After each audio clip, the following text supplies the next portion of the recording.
आइए दोस्तों, आपको दिखाते हैं कि आईटीआर ना फाइल करने के पीछे के कॉन्सिक्वेंसेस क्या-क्या होते हैं। देखिए देखिए ये एक 26 एस फॉर्म है एक ट्रांसपोर्टर क्लाइंट का।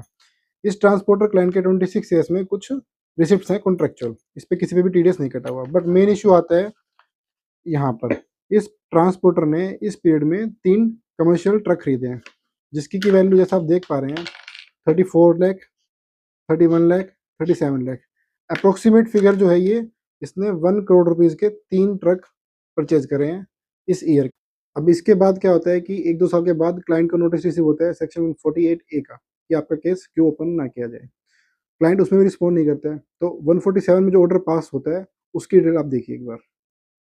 तो जो इसकी ये जो परचेज़ थी तीनों ट्रक्स की, ये थी 1 करोड़ 2,64,000। डिपार्टमेंट क्या करता है कि इन तीनों ट्रक्स को सेक्शन 69 अनएक्सप्लेन्ड इन्वेस्टमेंट्स में कंसीडर कर लेता है और इस पे 115 बीबीई के अकॉर्डिंग इस पे टैक्स लगा देता है। ये टैक्स सुनने में आपको आसान लग रहा होगा, बट अब आपको मैं इसकी टैक्स की कैलकुलेशन भी दिखाता हूँ। देखिए सर, ये आपकी 1 करोड़ 2 लाख रुपए की जो एडिशंस डिपार्टमेंट ने सेक्शन 69 में कर दी थी अनएक्सप्लेन्ड इन्वेस्टमेंट्स के नाम पे, ये इसकी कुछ और बिज़नेस रिसिप्ट्स थी। नाम मैंने इग्नोर कर हटा दिया है ताकि थोड़ी प्राइवेसी मेंटेन रहे। ये टोटल इनकम इसकी बन जाती है 1 करोड़ 5,08,000 रुपए। इस पे होता क्या है कि डिपार्टमेंट अब इसकी जो अनएक्सप्लेन्ड इन्वेस्टमेंट थी, उस पे टैक्स लगाता है 60%, 115 बीई में। 61,58,000 ये है 60% टैक्स। अभी मत रुकिए, अभी और सुनिए। इसके बाद डिपार्टमेंट इस पे लगता है 25% का सरचार्ज।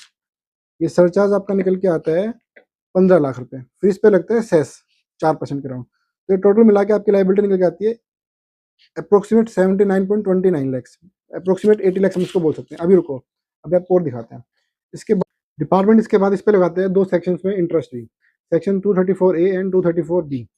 ये 47 लाख और ये 55 लाख 50,000 और कुछ लेट इन फाइल ना करने के 10,000 रुपए की लेट फीस वगैरह टोटल करके, अगर आप इसका सिर्फ लेट फीस और इंटरेस्ट का टोटल आप देखेंगे तो ये बनता है 1 करोड़ 3,18,350 रुपए और टैक्स वाली लायबिलिटी टोटल मिला के बनती है 1 करोड़ 82,47,000 रुपए। मतलब कि रिटर्न ना फाइल करने के चक्कर में उसकी जो डिमांड निकल के आई है वो आई है 1 करोड़ 82,47,928 रुपए। डिपार्टमेंट यहाँ भी नहीं रुका है। डिपार्टमेंट ने इसकी इतनी फीस के बाद भी 3 पेनल्टी या प्रोसीडिंग्स भी इस पे इनिशिएट कर दी हैं। 271 ट्रिपल ए सी, 271 ए और 271 एफ। तो अगर ये सब देखा जाए तो सिर्फ आपकी रिटर्न ना फाइल करने के चक्कर में इस क्लाइंट पर डिमांड निकल के आते हैं 1 करोड़ 82 लाख रुपए और इनका सिर्फ नॉन कंप्लायंस इतना था कि इन्होंने आईटीआर नहीं फाइल की। तो ऐसे नॉन कंप्लायंस से बचे, क्योंकि छोटे-मोटे आज के टाइम के जो आपके एक्सपेंसेस हैं वो आने वाले टाइम में आपको मेजर डिमांड क्रिएट कर सकते हैं।